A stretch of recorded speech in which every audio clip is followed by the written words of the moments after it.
নমস্কার।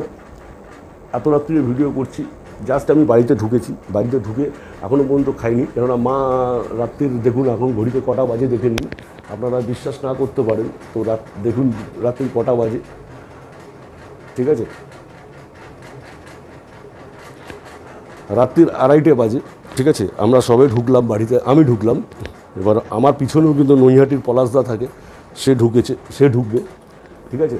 যেহেতু আমার একটু লেট হয়েছে, কেননা আমার বাইক ছিল উনি তো লাস্ট ট্রেনে চলে গেছেন, বা লাস্ট ট্রেনের আগের ট্রেনে বাড়ি চলে গেছে, কারণ ওরা অনেক দূরে বাড়ি। আমার কাছাকাছি বাড়ির মধ্যে এসে তাই জন্য আমরা চলে এলাম, বাইকে এসেছি বলে চলে এসেছি। তো যাই হোক, মূল কথায় এবার আসি। আমরা আজকে গিয়েছিলাম মিঠুন চক্রবর্তীর মাথুর সেন গার্ডেন লেনে।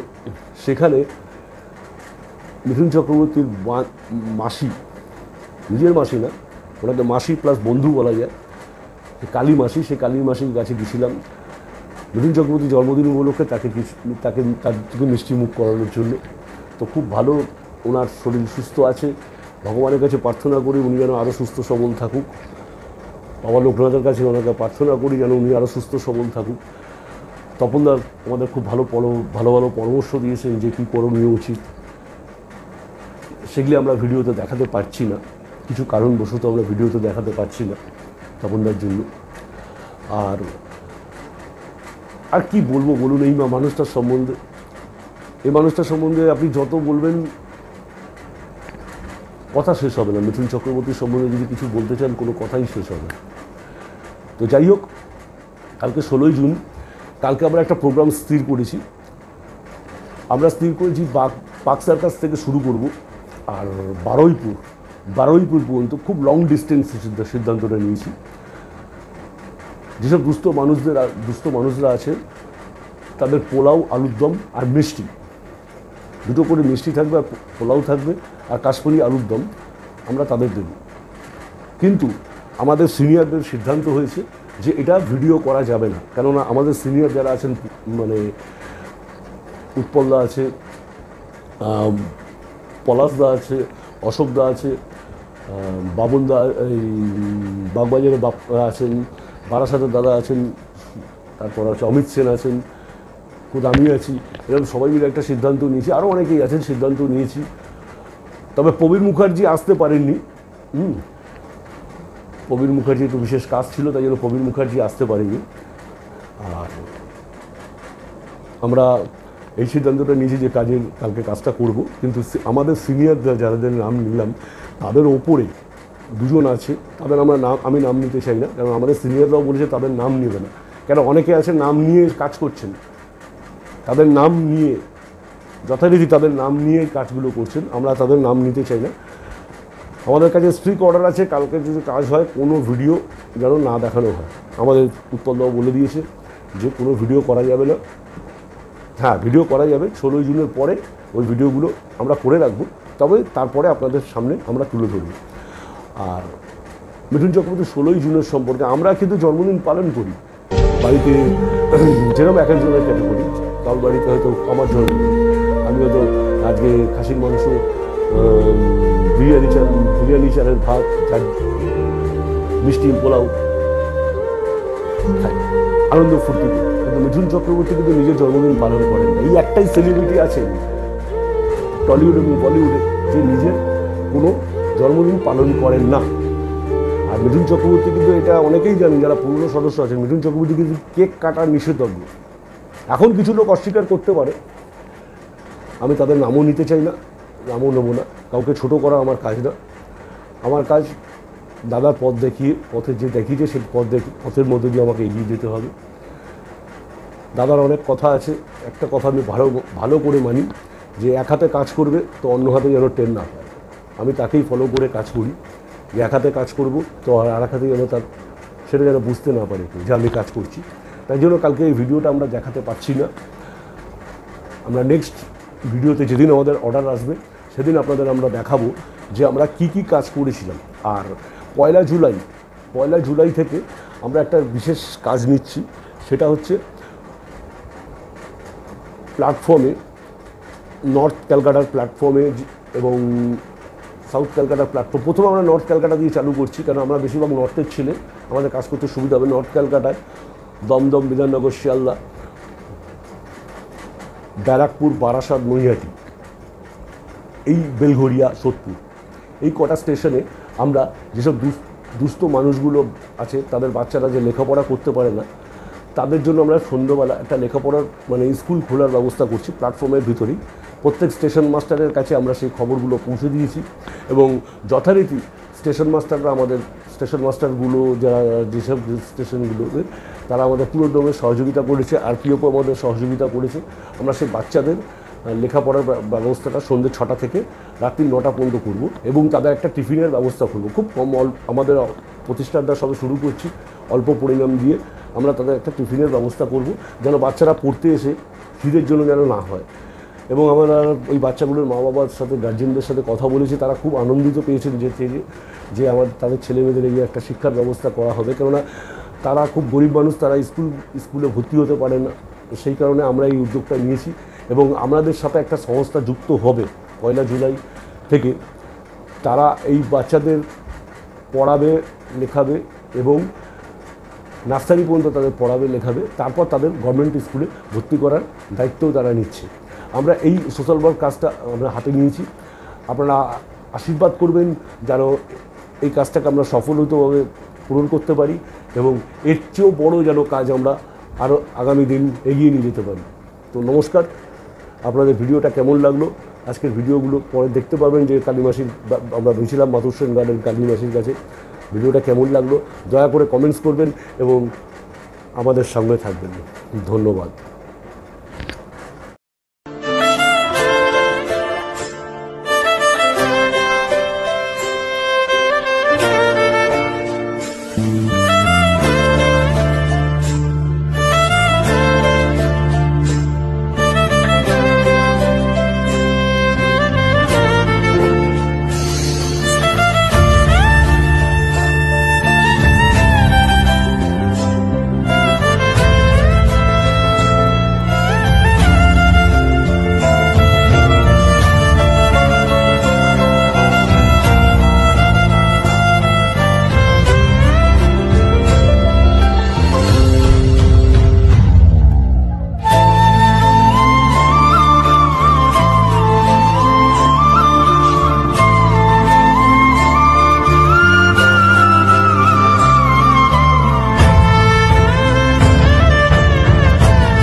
আরে বাপ রে বাপ, ও পাগল করে দিচ্ছে।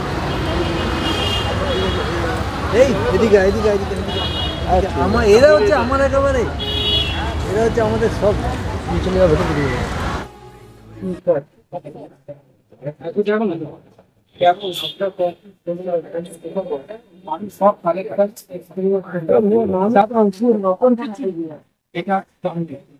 তারপর দেখছি আমার নাম্বার এটা 500 টাকা কবে পাঠান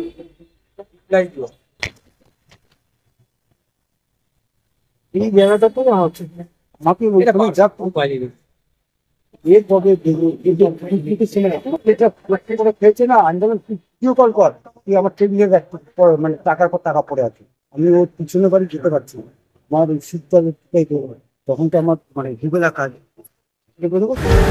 আপনার চা দুটো তো খেলাম, খুব ভালো লাগলো, অপূর্ব চা হয় আপনার দোকানের, শোনা কথা। তো আজকে খেয়ে প্রমাণ পেলাম যে খুব সুন্দর চা বানিয়েছেন আপনি। তো দুটোর পর আবার আমাদের সবাই মিলে এসে গেছি, ছজন। তো পলাশদা আছে, অশোকদা আছে, আরও অনেকের আছে। তো আমরা মোটামুটি সবাই এসে গেছি মিঠুনদার বাড়ি যাব বলে, যেখানে আগে তিনি থাকতেন। তো আপনার কথা আমি শুনেছি অনেক, তো সেই কারণে আপনি যদি কিছু বলেন মিঠুনদার সম্বন্ধে তো খুবই ভালো হয়। আপনি কি করতেন এখানে এসে? আমি কি করতে আমার দোকানে এসে আর শুনেছিলাম নাকি, আমি মানে শোনা কথা, জানা নেই, তবু একবার শুনে নি আপনার মুখ দিয়ে, কি চারানা না কি ব্যাপার ছিল, একটা চারানা টানার গল্প। চারানা বাবা থেকে নিয়ে বিড়ি খাবার খেত, আচ্ছা চা তো দোকানে খেত, কোনো অসুবিধা নাই। আচ্ছা। বাবা চারানা পয়সা দিত বিড়ি খাবার জন্য। ও আচ্ছা আচ্ছা, এই তখন চারানার দাম ছিল, দাম ছিল, হ্যাঁ হ্যাঁ, এখন তো আজকে দাম কম নয়, কিন্তু তখন দাম ছিল। দাম ছিল।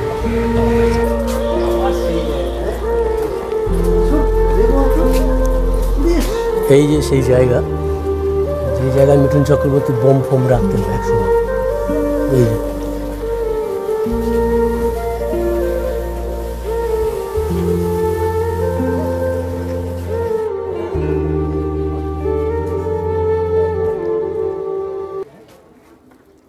সন্ধ্যাবেলা কেউ নেই।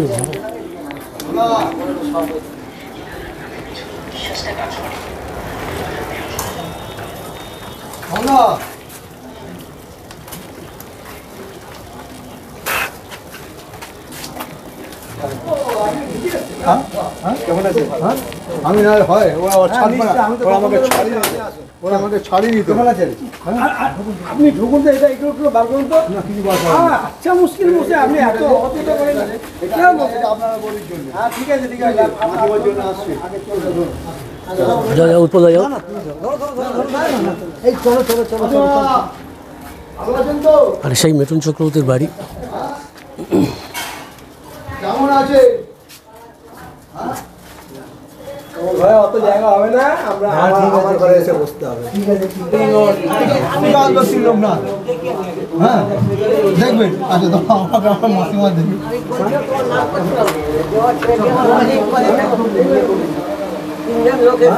হ্যাঁ আজকে আচ্ছা আচ্ছা ভালো। এই তো আবার কি, সবাই যদি দাদার জন্মদিন আপনাকে একটু একটু করে করে, হ্যাঁ তাহলে এটাই তো পাওয়া আপনার। হ্যাঁ আমি বললো এটাই তো আপনার পাওয়া। আমি বললো যে দাদা তুমি যদি সাহায্য করতে পারে না হ্যাঁ আমি চেষ্টা করবো। ঠিক আছে। হ্যাঁ আয় আয় আয় আয় এদিকে আয়। হ্যাঁ, এই সব দাদার ভাই, সব এত ভাই। ঠিক আছে, এই এক ভাই। আচ্ছা এটা ধরুন, এটা আপনার জন্যে, এটা আপনার জন্যে করবেন। হ্যাঁ বাবা হ্যাঁ কেন ঠিক আছে, দিলাম হ্যাঁ? আমরা খুশি হয়ে হুম ঠিক আছে, এটা রাখুন। হ্যাঁ আমি ওর খবর আশীর্বাদ করি গো, তুই খেলে হবে।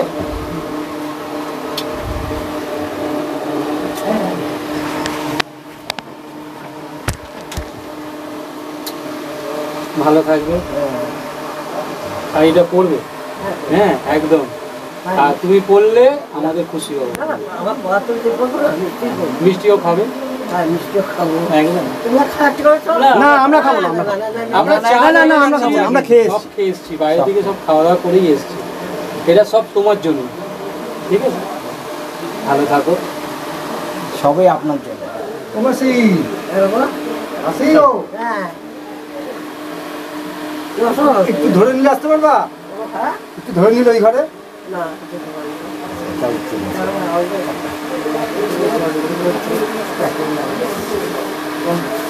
তোমাকে চিনতে পেরেছি, জানি চিনতে পেরেছো তো? তোমাকে চিনতে পেরেছি। আমার মারও সেই ওই এক অবস্থা।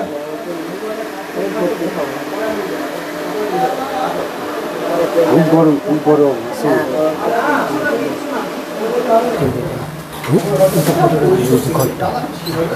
তুমি চলো, তুমি পলাশ পলাশ আসিয়ান যে তিনজন এলো মহিলা, তিনজনের মধ্যে একজন এত ভালো ইন্ডিয়ান ল্যাঙ্গুয়েজ জানে, ইংরেজি এবং হিন্দি খুব ভালো জানে। তো আমার সঙ্গে কথা বললো, প্রথমে তো এসে ঢুকতে পারছে না, ছবি টবি তুলতে সাইটে, বাইরের অতিথি বলে একটু অ্যালাউ করলাম, ঠিক আছে কী ব্যাপার করতে এসছেন, ইংরেজিতে দু চারটে কথা বললাম। তারপরে ওনারা ওই ভদ্রমহিলা হিন্দিতে বলছে কথা, হিন্দিতে কথা কী ব্যাপার, তখন বলছে আমি মিঠুনবাবুর প্রচণ্ড ফ্যান, ছোটোবেলা থেকে ফ্যান। একটা বই যেন বললো আমি ওখানে দেখেছিলাম, মানে মস্কোতে হয়েছিল, হ্যাঁ কি একটা বই মস্কোতে হয়েছিল, সেই বইটা আমি দেখে ওনার ইয়েতে হয়। এবং আমি কিন্তু তখন ল্যাঙ্গুয়েজ বুঝতাম না। আমার স্বামী সে পার্টনার লোক, ওখানকার কম্পিউটার ইঞ্জিনিয়ারিং কাজ করে মস্কোতে, ওই নিয়ে গেছিলো দেখাতে। ও আমাকে ট্রান্সলেট করে করে কথাগুলো বলল, হ্যাঁ, যে গল্পটা বলল। আমি তো হিন্দি বুঝতে পারছি না। তখন থেকে আমার আগ্রহ হলো যে মিঠুনদার বই দেখতে গেলে আমাকে হিন্দিটা শিখতেই হবে। হিন্দি না শিখলে মিঠুনদার বই দেখতে পাবো না, মিস করব। আর মিঠুনদার প্রত্যেকটা বই আমি দেখি এবং জানি। এত ভালো মানে হিন্দিতে বলছে ভদ্রমহিলা, আমার অবাক লাগলো। তারপরে এতটাই শ্রদ্ধা, এই লোকনাথ বাবার কাছে এলেন, নমস্কার করলো, এত ষষ্ঠাঙ্গে নমস্কার করলো এবং পাটনাতে আসে বলে আমি হিন্দি অ্যান্ড কালচার আমি ইয়ে করি। আর বিশেষ করে দাদার জন্য আমি খুবই কৃতজ্ঞ। এত ভালো মানে ব্যবহারটা ভদ্রমহিলা চিন্তা করতে পারবেন না। এবং টোটালি বললো যে আমাদের মস্কোতে ওনার দারুণ সাপোর্টার, মস্কোতে ওনার এত সাপোর্টার। না দাদা, ব্যাপারটা হচ্ছে কি, আমার সঙ্গে ওনার সেভাবে কোনো আলাপ নেই। হ্যাঁ, উনি না, আমি কোনো সেলিব্রিটি মাফ করবেন। আমার বাড়িতে আমার সঙ্গে ওনার এই বাড়িটা আজ থেকে 1950 সালে একটা নক্ষত্রের জন্ম হয়েছিল। হ্যাঁ, সেরকম ঠিক আছে, সেইটা হচ্ছে সবচেয়ে বড় কথা। কিন্তু সেই জন্য আপনিও সেলিব্রিটি কম নয়। না দাদা, সেটা ভাববেন না। আমি দাদাকে খুবই সম্মান করি। আর এখন মুশকিল হয়ে গেছে কি বলুন তো, যেহেতু ওনার সম্পর্কে তো আমি বিস্তারিত খুব একটা কিছু বলতে পারি না, জানি না, হ্যাঁ জানি না, সেই হিসেবে আমি একটু করি। কারণ বাইরের লোকজন আসলে বিশেষ কিছু বলতে পারি না, কারণ আমি সোজা কথা বলতে গেলে ওনার আমি সেই ব্যাপারে অত ডিটেলসটা জানতাম না। আমি এ পাড়ারই ছেলে, পাশের পাড়ায় থাকতাম। হ্যাঁ, দেখুন ওনার ছোটো ছেলে রিসেন্টলি এসেছিলো।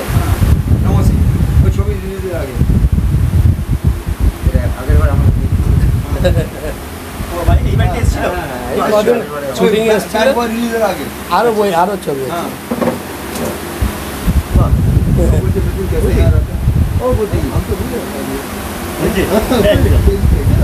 না, ওর ব্যাপারটা হচ্ছে গিয়ে ও বললো যে আমি এসেছি এই কারণে যে বাবার কাছে জেনেছি যে বাবা যখন প্রথম সিনেমা করতে বেরিয়েছিলেন এই বাড়িতে এসে মাকে প্রণাম করতে, মা তো আছে, ওনার নেই এখানে, তো যে কালামাসি ছিলেন ওনার, তাকে আমি প্রণাম করে আর ভূতনাথ মন্দিরে যাব, যে ওখানে পুজো দেব, দিয়ে তারপরে আমি ফিল্মের ওখানে যাব। যেহেতু আমার প্রথম সুযোগ এসেছে, আমি তখনই ভাবলাম যে না, ওই বাবার লাস্ট দেখেছি এই যার ছবি দেখানো, লাস্ট দেখেছি এইটুকু। হ্যাঁ, ওইটা আমিও তখন আমাদের গেটিস্টানে, হ্যাঁ গেটিস্টানের পার্টিতে, তো দেখেছি এইটুকু গেটিস্টানের পার্টিতে, গেটিস্টানে তখন এসেছিল মানে ভাবি, হ্যাঁ হ্যাঁ, 3 ছেলে মেয়ে না, তখন মেয়ে আছে, তাহলে 3 ছেলে আর দাদা। এবার তাহলে অন্য অনুষ্ঠানে একটা পার্টি হয়েছিল, সেটা তো সোমনাথের মেয়ের মিমির জন্মদিন হয়েছিল, ওইখানে আমার সঙ্গে আলাপ হয়েছিল, কথা হয়েছিল।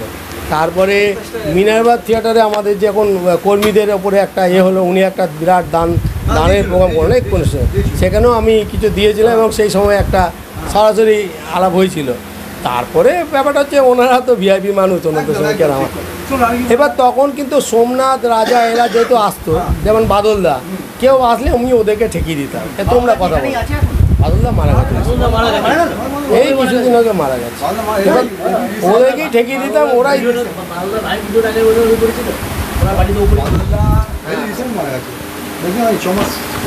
শ্বশুর বাড়ি ছিল জানি আমি, তো ওদেরকে আমি ঠেকিয়ে দিতাম, ফোন করে দিতাম, তোমরা এসে দাও, কথা বলো।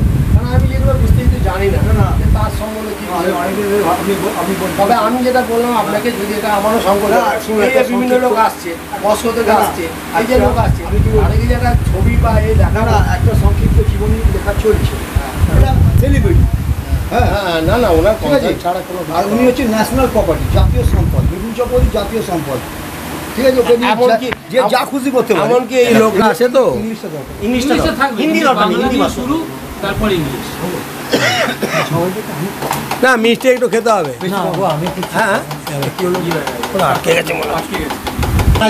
না না,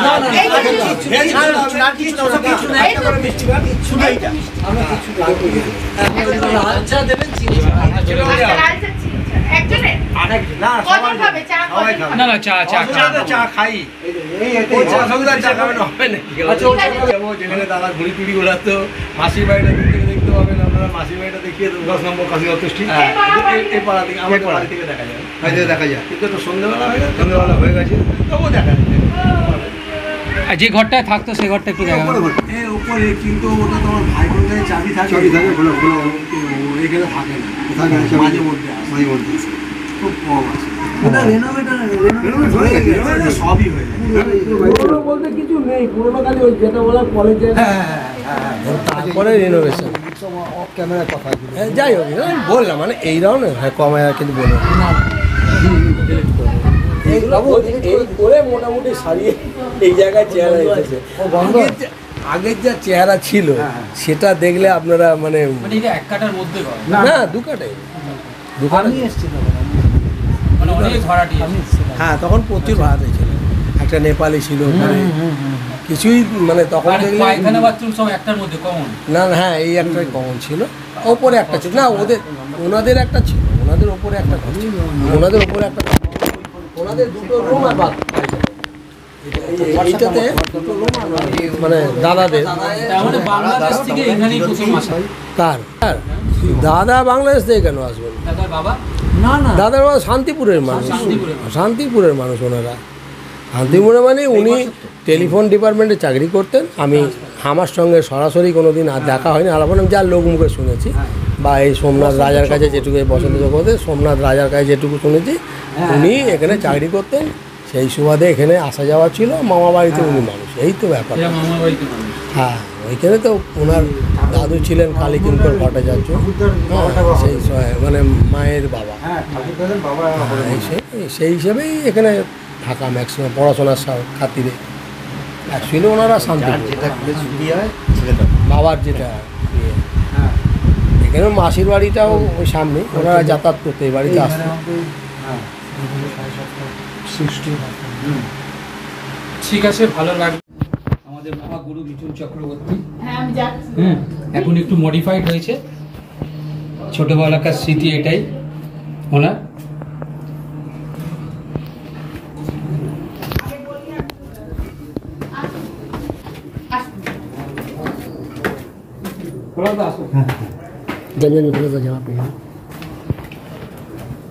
ওনাদের ক্যামেরার ওখানে লাইট আছে, ওই যে মাসির বাড়ি লাইটই জ্বলছে। ওই যে হ্যাঁ ওই যে লাল লাল হ্যাঁ হ্যাঁ ওই সব ফাঁকা দিদি, ওই যে লাল লাল বাড়িটা ওটা হচ্ছে মাসির বাড়ি। হ্যাঁ হ্যাঁ হ্যাঁ ওই বিশাল বড় বাড়ি, এখন ফাঁকা। লাল বাড়িটা দেখা যাচ্ছে লাল রঙের মিঠুনদার মাসির বাড়ি, ওখানে মাসি। দিদি আপনি একটু আসুন না, আপনি এসে বলুন তাহলে ভালো হবে। ওইটা সারিয়ে এই যে এটা বেবি পিসির বাড়ি, মিঠুন চক্রবর্তীর মাসির বাড়ি, ওটা লাল। এখন তো তারা কেউই নেই, এটা মাসির বাড়ি ছিল, এটা ওনার বাড়ি ছিল। আপনারা এখানে আপনাদের বাড়িতেই তো ভাড়া থাকতেন? হ্যাঁ হ্যাঁ আমাদের এই বাড়িতেই ভাড়া থাকতেন। আচ্ছা, তারপরে তো এখান থেকে ওনার স্ট্রাগল জীবন শুরু হয়েছে বম্বেতে গিয়ে। আচ্ছা আপনারা তো আপনার মিঠুনের সম্বন্ধে একটু যদি কিছু বলেন তাহলে ভালো। দেখুন আমি ওনাকে সত্যি কথা বলতে 2-3 বার দেখেছি, তাও আমাদের এখানে পুজো, তখন তো আমরা খুবই ছোট, তো দেখেছি পুজো মণ্ডপে। তখন আমি যেটা বলতে চাই যে মিঠুন সম্পর্কে আমাকে যদি বলেন তাহলে আমি খুব কম বলতে পারবো, কারণ ছোটোবেলায় আমরা কম দেখেছিলাম, বাট ওনার সম্পর্কে শুনেছি প্রচুর। এবং আমাদের বাড়িতে মানে ছোটোবেলায় আমি যেটা দেখতাম, প্রচুর মানুষ ওনার একটু সান্নিধ্য পাওয়ার জন্য বসে থাকতো। আমি তখন থেকে ওই মিঠুন কে কি সেইটা জানবার জন্য, মানে আমরা তখন তো সিনেমাও তো দেখতাম না, বাট ওই যে মানুষের ঢল দেখতাম, এখান থেকে আমাদের একটা ইন্টারেস্ট জাগে মানুষটার প্রতি, যে মানুষটা কেমন। কারণ এত মানুষ শুধু একটু দেখার অপেক্ষা বিভিন্ন চিঠি পাঠাতো, আমরাও তার কিছুটা চিঠি করতাম, চিঠিগুলো রাখা ছিল কিছু বছর আগে, আর কি হয়ে গেছে। তো ওইখান থেকে একটা মিঠুনের মানে যে মানুষটা কিরকম ভালো হতে পারে, যার জন্য একটা মানুষ, আমরা বলতাম উনি থাকেন না এখানে, কলকাতায় মাঝে মাঝে আসে, তাতেও মানুষ বসে থাকতো শুধু ওনাকে দেখবার জন্য, যদি একটু দেখতে পায়, যদি এখানে আসে, এই রকম একটু সাহায্য নেবে। আমার এখনো মনে পড়ে একজনের এখানে গালের সার্জারি করবে সেই মিঠুনের কাছ থেকে কিছু মানে যাতে পায় সেই জন্য বসে থাকতো এখানে। সেইগুলো থেকে একটা মিঠুনের প্রতি যত না ওনার অভিনয় প্যাশন, উনি যে কি ধরনের লেভেলের মানুষ, ওনার ওই মানসিকতাটা এখানে আমাদের বাড়িতে ফুটে উঠতো মানুষের ঢল দেখে। তো ছোট থেকে আমরা ওইভাবেই মানুষ হয়েছি, মানে দেখে যতটা না ওনাকে অভিনয় দেখেছি, মানুষ মানে মনুষ্যত্ব হিসেবে মানে উনি যে খুব ভালো একটি মানুষ সেটা আমরা বুঝতে পেরেছি। মানুষের আশীর্বাদ আছে ওনার প্রতি, এবং ওনার কালকে জন্মদিন, তার জন্য অনেক অনেক শুভকামনা রইল। মানুষটি সুস্থ থাকুক, এটাই, একটি ভালো মানুষ সুস্থ থাকুক, আর কিছুই না। থ্যাংক ইউ দিদি।